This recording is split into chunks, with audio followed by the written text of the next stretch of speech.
Probablemente todos los fantasmas sabían que Duggan era un vampiro.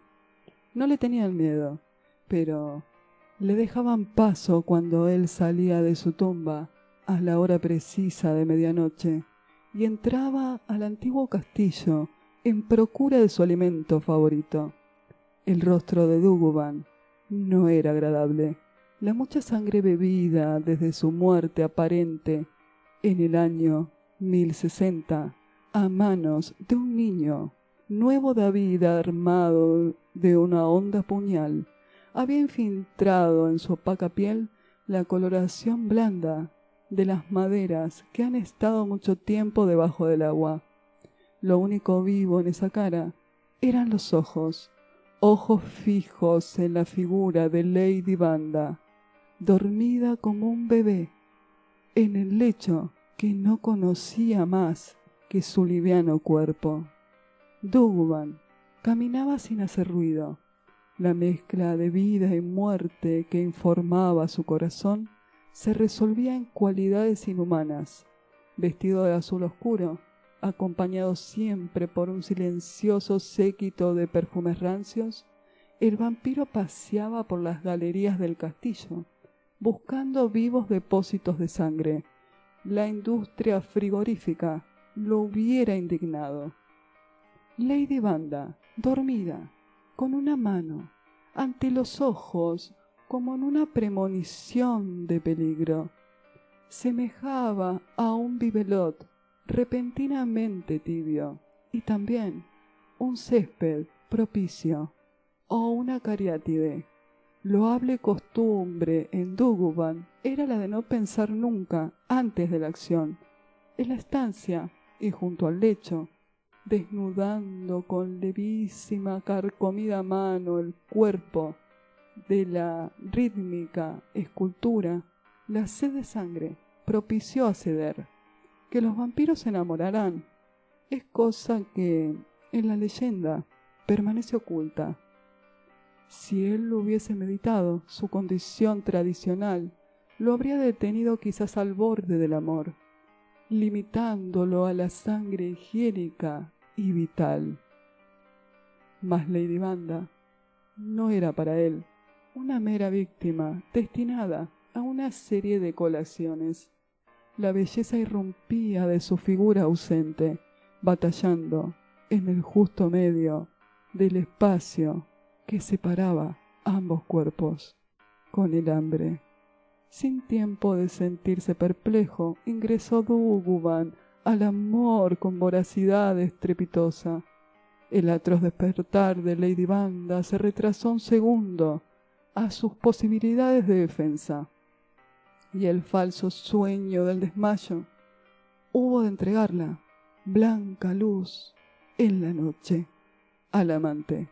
Cierto que de madrugada, y antes de marcharse, el vampiro no pudo con su vocación e hizo una pequeña sangría en el hombro de la desvanecida castellana.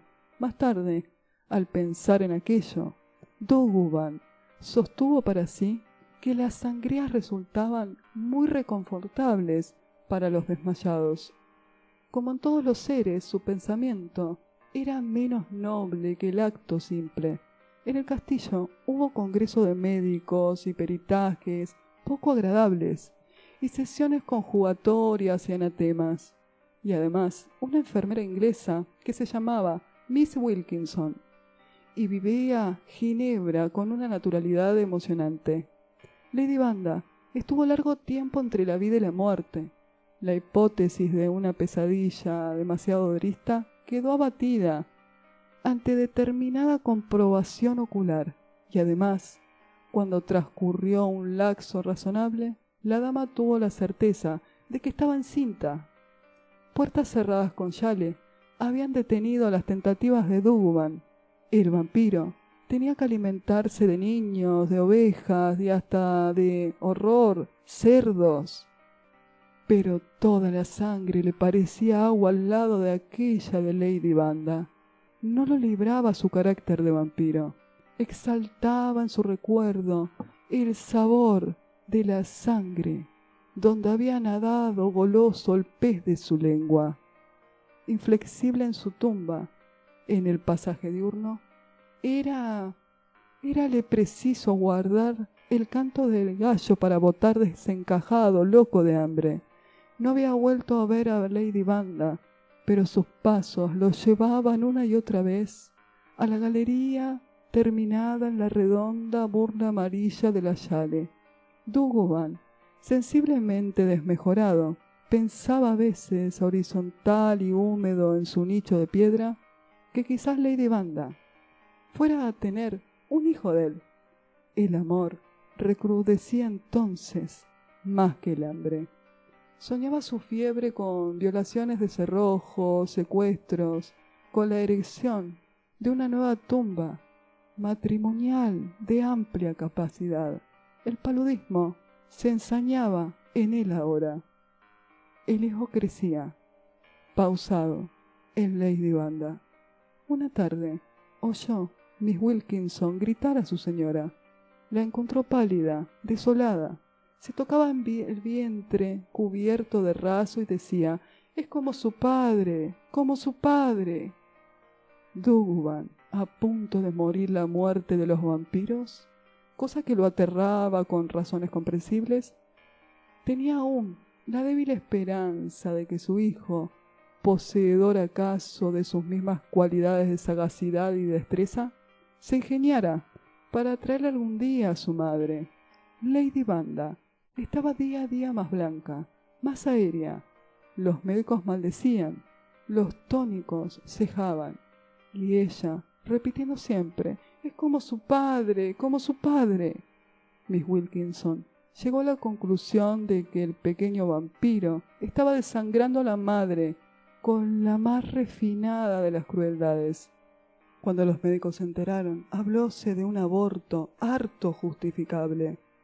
Pero Lady Wanda se negó, volviendo la cabeza como un osito de felpa, acariciando con la diestra su vientre de raso. «Es como su padre», dijo, «como su padre». El hijo de Duggan crecía rápidamente.